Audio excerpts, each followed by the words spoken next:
I found myself making decisions that did not serve who I am or what I believe, but they served how the world defines success. That meant putting myself in positions where I almost sold out an entire group of Black boys in order to step up the ladder in a very high profile, media house. I caught myself just before I did it, but I really remember looking in the mirror and literally saying to myself, who are you becoming? Everything you say you believe, you were just about to put on the line for the sake of stepping further up a ladder in an institution that is actually disrespecting who you are. But I stayed because I internalized the narrative of value according to the definition of the language of whiteness. That's what we all do.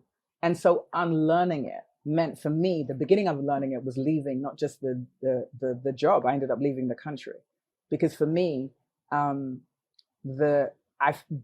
racism in particular, I call it quietly lethal. And there's always a mistake that it's somehow not as bad as what happens in America. And I always say that's not true. Having lived in both places, they're both lethal in different ways. And so that's how I spoke it. I spoke that language for many, many, many, many years. Now, I'm an award-winning international journalist. It wasn't that I was never not good at what I did. It was that doing it in the way that I did it did not sit well with the language of whiteness.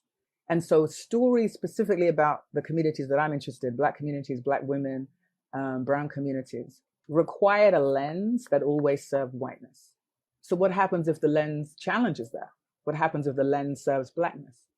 Well, the story might be great, but you might not now get that promotion.